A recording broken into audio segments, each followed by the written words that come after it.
जय हिंद। नमस्कार फ्रेंड्स, ज्योति क्लासेस में आप सभी का एक बार फिर से स्वागत है। हेलो दोस्तों, कैसे हैं आप सभी? आई होप आप सभी बहुत ही अच्छे होंगे, स्वस्थ होंगे, स्टडी अपनी कंटिन्यू कर रहे होंगे।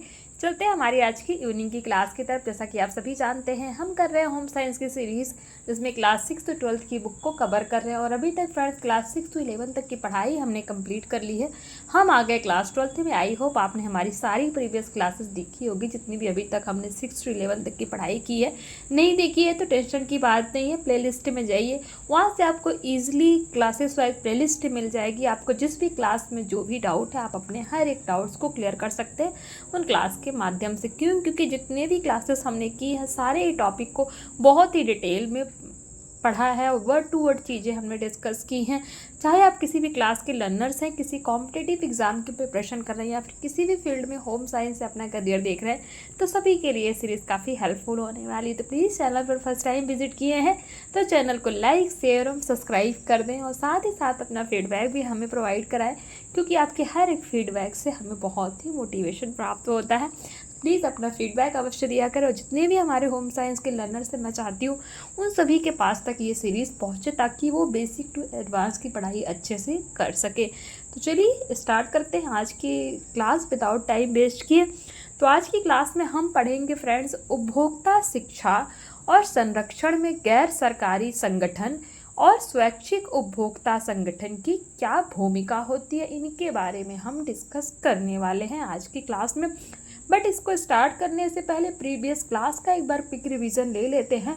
तो प्रीवियस क्लास में फ्रेंड्स हमने देखा था मानकीकरण चिन्ह के बारे में, जो कि बहुत ही इम्पोर्टेंट क्लास थी। और आज सुबह मॉर्निंग में 9 बजे ही ये क्लास हुई है। मानकीकरण चिन्ह यानी कि स्टैंडर्डाइज्ड जो मार्क्स होते हैं, इनके बारे में हमने पढ़ा था। विभिन्न प्रकार के मानकीकरण चिन्ह देखे थे, जैसे कि ISI मार्क क्या होता है, ISI मार्क का फुल फॉर्म देखा था, इसकी स्थापना कब हुई थी है, और ये क्या प्रदर्शित करता है। दूसरा हमने एक मार्क और फल उत्पाद आदेश यानी कि FPO के बारे में हमने पढ़ा था। तीसरा हमने मानकीकरण चिन्ह ऊल मार्क देखा था।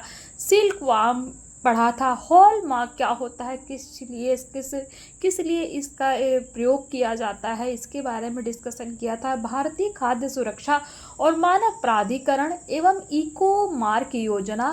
तो ये देखिए, आपकी स्क्रीन पर आपको इको मार्क योजना दिख रहा होगा। तो ये सारी चीज़ें हमने बहुत सारे मानकीकरण चिन्ह के बारे में हमारी प्रीवियस क्लास में डिस्कशन किया था। बहुत ही इंपॉर्टेंट क्लास है फ्रेंड्स, मोस्ट इम्पॉर्टेंट है। तो इसमें आप देखिए, आपको एक बार मैं फिर से इनके फिगर्स दिखा देती हूँ।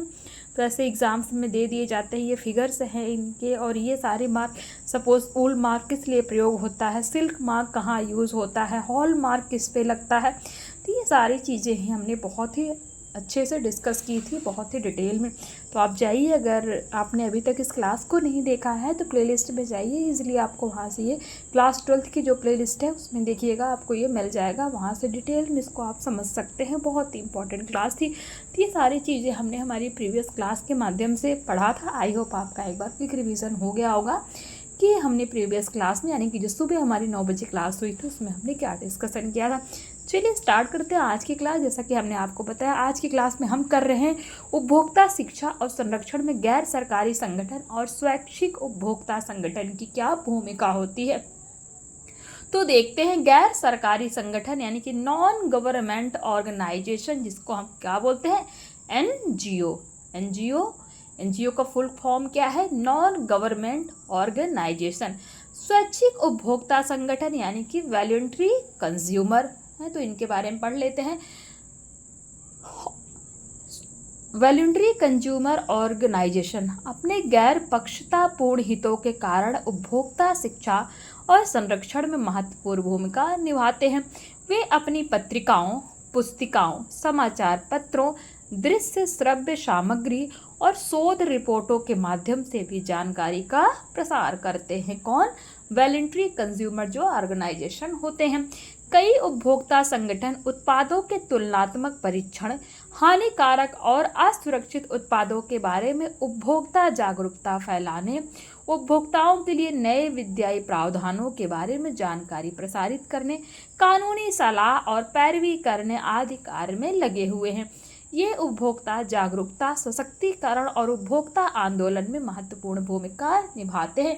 भारत में कई उपभोक्ता संगठन हैं जो उपभोक्ता के हित में पत्र पत्रिकाएं निकालते हैं, जैसे कंज्यूमर वॉयस। तो देख लेते हैं कंज्यूमर वॉयस के बारे में।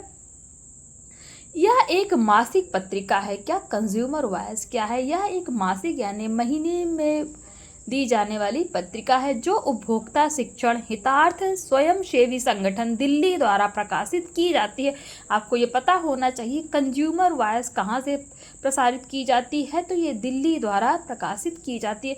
कंज्यूमर वॉयस हिंदी, अंग्रेजी एवं डिजिटल पत्रिका यानी कि डिजिटल मैगजीन के रूप में उपभोक्ताओं के लिए उपलब्ध है। यानी कि जो ये कंज्यूमर वॉयस है ये क्या है? एक मासिक पत्रिका है। और ये कहाँ से प्रकाशित की जाती है? तो ये उपभोक्ता शिक्षण हितार्थ स्वयंसेवी संगठन दिल्ली द्वारा प्रकाशित की जाती है और ये जो है हिंदी और अंग्रेजी दोनों भाषाओं में प्रोवाइड की जाती है। तो आई होप आपको ये कंज्यूमर वॉयस पता लग गया होगा। दूसरा हमारा है इनसाइट। अब ये इनसाइट क्या है? तो यह एक द्विमासिक यानी कि बाय मंथली पत्रिका है जो consumer education and research centre Ahmedabad द्वारा प्रकाशित की जाती है। यह अंग्रेजी भाषा में ही उपलब्ध है। यानी कि जो इनसाइट है ये द्विमासिक यानी कि बायो मंथली पत्रिका है और जो consumer education and research centre Ahmedabad द्वारा प्रकाशित की जाती है। यह सिर्फ एक भाषा में आती है, वो भी किसमें? अंग्रेजी भाषा में ही इनसाइट पत्रिका उपलब्ध है। तीसरी हमारी जो पत्रिका है तो वो क्या है? Consumer reports. यानी कि कंज्यूमर रिपोर्ट्स क्या है देखते हैं। यह एक मासिक पत्रिका है जो कंज्यूमर्स रिपोर्ट्स नामक स्वयंसेवी संस्थान न्यूयॉर्क, यानी कि न्यूयॉर्क कहाँ है? अमेरिका में ही है, तो न्यूयॉर्क अमेरिका द्वारा प्रकाशित की जाती है। तो ये हमने देखा।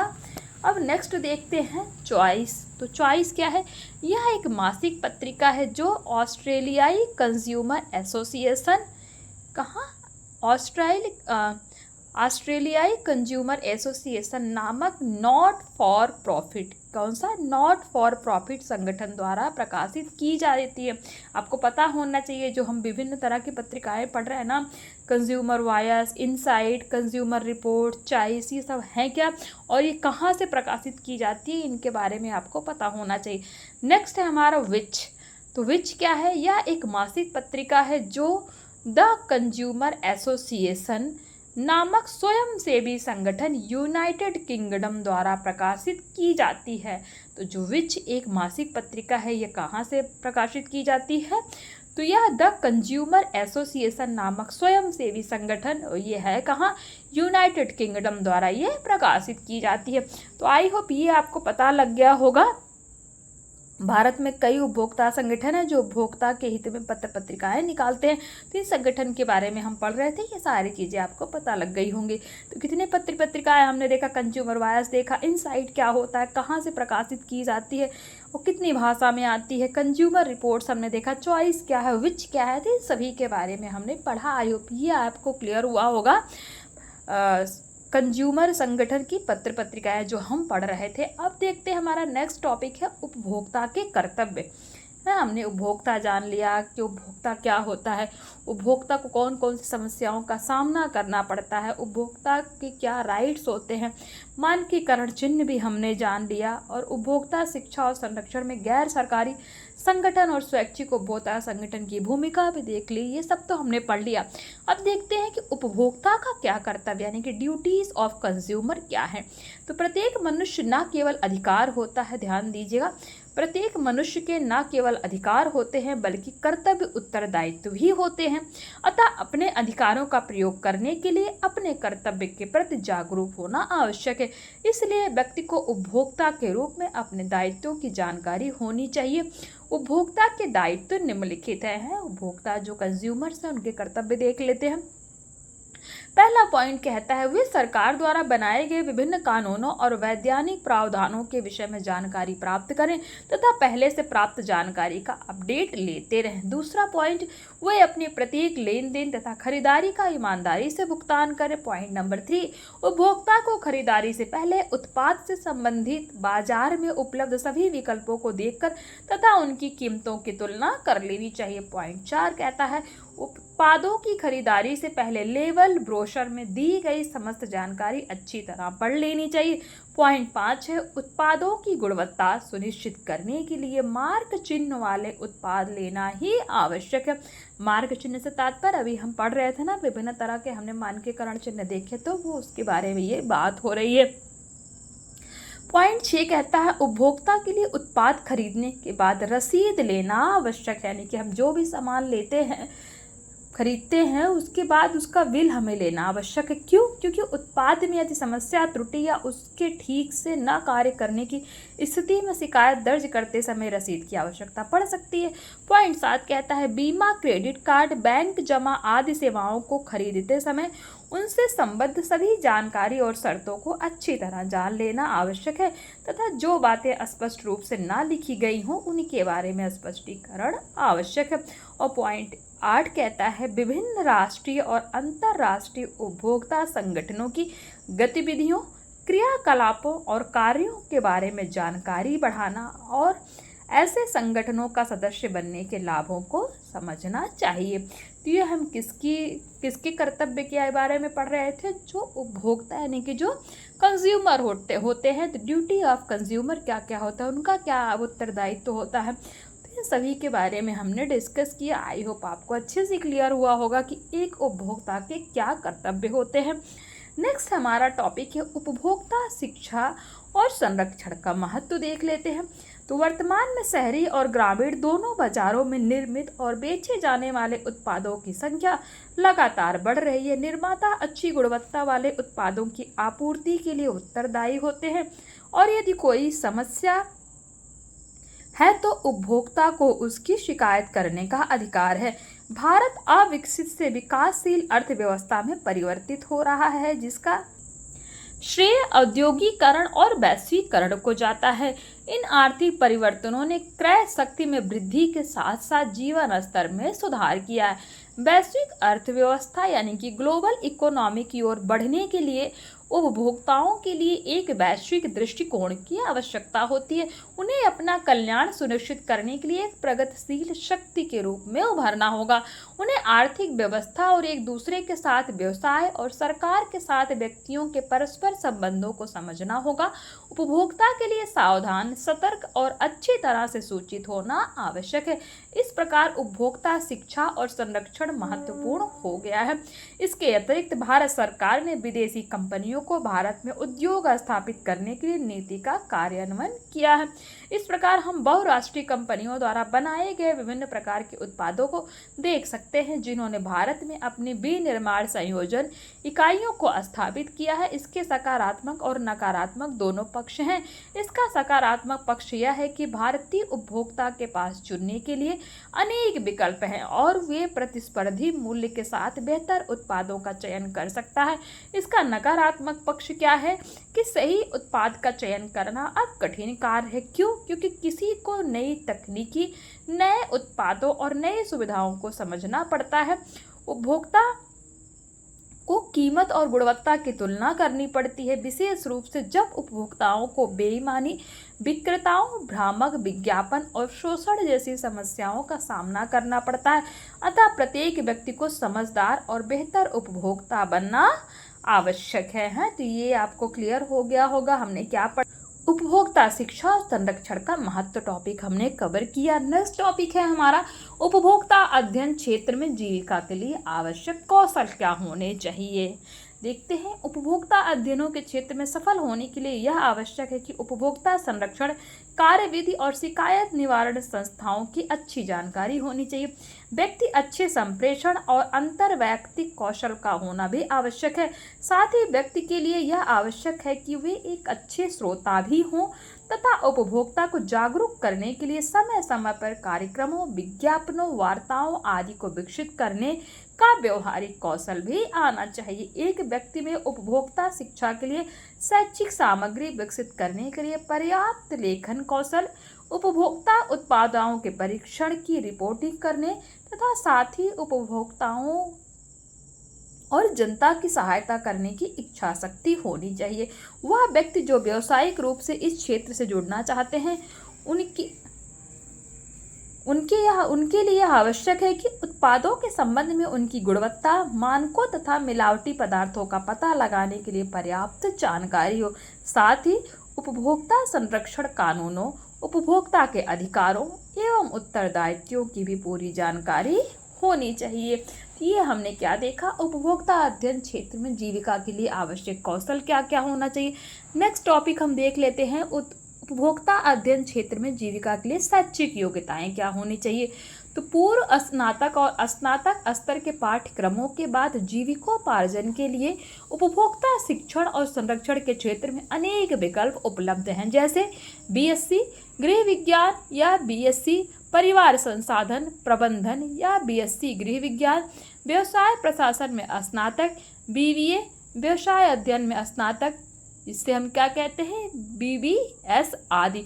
विभिन्न संस्थाओं में इस विषय को उपभोक्ता अध्ययन, उपभोक्ता शिक्षा, उपभोक्ता व्यवहार, बाजार में उपभोक्ता आदि नाम से जाना जाता है। इसका मुख्य उद्देश्य उपभोक्ता मामलों के बारे में समग्र जानकारी और प्रशिक्षण देने के साथ ही उपभोक्ता संरक्षण पर महत्व देना है। तो ये हमने क्या देखा, उपभोक्ता अध्ययन के क्षेत्र में जीविका के लिए शैक्षिक योग्यता क्या होनी चाहिए।